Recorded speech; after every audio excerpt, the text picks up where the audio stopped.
না চাওক মন পৰিৱৰ্তন হোৱাৰ বহু কাৰক আছে, বহু কাৰণ আছে।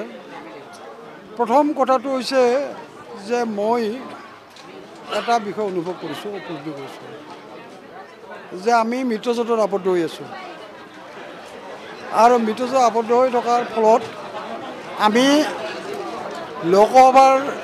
লোকসভাত যাতে আমাৰ এজন প্ৰতিনিধি যায়, এই কথাটো আমাৰ দলৰ নেতৃত্বই বহুদিনৰ পৰা কৈ আছে যে আমি এইবাৰ এজন হ'লেও আমাৰ অসম গণ পৰিষদৰ প্ৰতিনিধি দিল্লীৰ লোকসভাৰ পৰ্যায়লৈকে পঠিয়াম।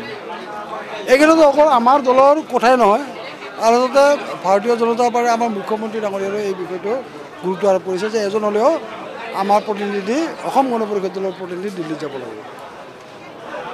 আৰু সেইকাৰণে এতিয়া আমি বৰপেটা লোকসভা সমষ্টিত আমি পাইছোঁ আৰু বৰপেটা লোকসভা সমষ্টিত পোৱাৰ পিছত আমাৰ ইয়াত প্ৰাৰ্থী আছিল, কিন্তু আমাৰ নেতৃত্বই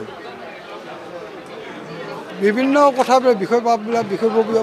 কথাবিলাক চিন্তা চৰ্চা কৰি তেওঁলোকে উপলব্ধি কৰিলে, তেওঁলোকৰ এই উপলব্ধি বা তেওঁলোকৰ যি বিচাৰ, এই বিচাৰ সত্য অসত্য মই নকওঁ, কিন্তু তেওঁলোকে এটা কথা উপলব্ধি কৰিলে যে বৰপেটা লোকসভা সমষ্টিটো যদি আমি মিত্ৰজোঁটে লাভ কৰিবলগীয়া হয়, জয়ী হ'বলগীয়া হয়, তেতিয়াহ'লে ফণীভূষণ চৌধুৰীৰ জৰিয়তেহে হ'ব।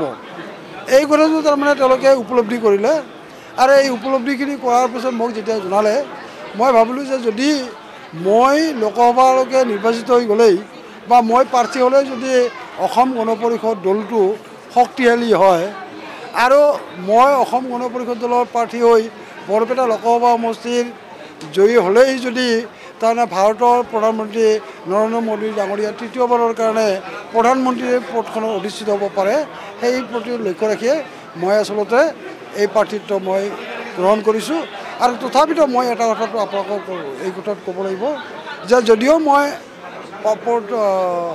লোকসভা নিৰ্বাচনত মই অংশগ্ৰহণ কৰিছোঁ বা কৰিম আৰু মই যদি জয়ী হৈ যাওঁ, জয়ী হৈ গ'লেও মই বঙাইগাঁও সমষ্টিৰ যি প্ৰতিনিধি ৰাইজৰ যি আৱেগ অনুভূতি, সেই আৱেগ অনুভূতিক মই সন্মান জনাম আৰু মই বঙাইগাঁও সমষ্টিৰ কাৰণে মই MP কাম বিধায়ক হিচাপে মই কাম কৰি যাম আৰু মই বঙাইগাঁও সমষ্টিৰ প্ৰতিটো সমস্যাৰ লগত জড়িত হৈ বঙাইগাঁৱৰ উন্নয়ন যাতে ক্ষিপ্ৰগতিত হয়, ত্বৰান্বিত হয়, তাৰ প্ৰতি মই ব্যৱস্থা গ্ৰহণ কৰিম আৰু তেনেধৰণে মই আগবাঢ়ি যাম।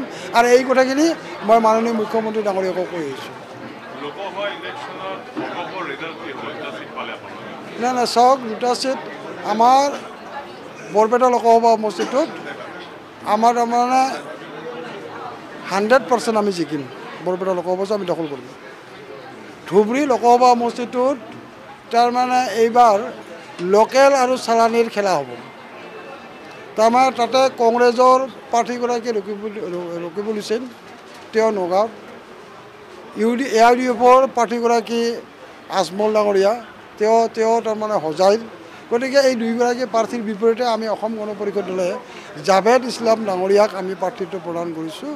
তেওঁ অসমীয়া মুছলমান, তেওঁ দেশী মুছলমান আৰু আমি ভাবোঁ যে তাতে তাৰমানে এইবাৰ বৰপেটা লোকসভা সমষ্টিত তাৰমানে চালানীক তেওঁলোকে তাৰমানে গুৰুত্ব নিদিব আৰু এই আজমল ডাঙৰীয়াই তেওঁৰ কাৰ্যকালবিলাকত যেনেধৰণে তাৰমানে বৰপেটাবাসীক তাৰমানে প্ৰতাৰণা কৰিলে, যেনেধৰণে বঞ্চিত কৰিলে, তাৰ প্ৰত্যুত্তৰ কিন্তু এইবাৰ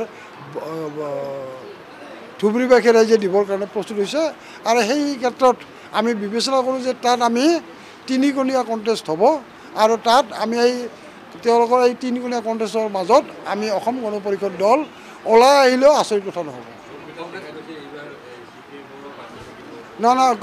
তেওঁলোকৰ আচলতে CPM কংগ্ৰেছ নহয়, তেওঁলোকৰ TMCৰো থাকিব আৰু মই জনাত তাৰমানে আৰু এজন প্ৰাৰ্থী থাকিব, মই থাকিব। গতিকে তেওঁলোকৰ তাৰমানে যিটো মিত্ৰতা, যিটো এলায়েন্স, সেই এলায়েন্সটো তেওঁলোকৰ তাৰমানে ভংগ হৈছে আৰু এইটোৱে তাৰমানে তেওঁলোকৰ এই যিটো ঐক্য, যিটো তেওঁলোকৰ বিৰোধী ঐক্য, সেই বিৰোধী ঐক্যটো ভাঙি চুৰমাৰ হৈ গৈছে আৰু যাৰ ফলত এই বৰপেটা লোকসভা সমষ্টিটোত আমাৰ মিত্ৰজোঁট জিকাটো সহজসাধ্য হৈ পৰিছে।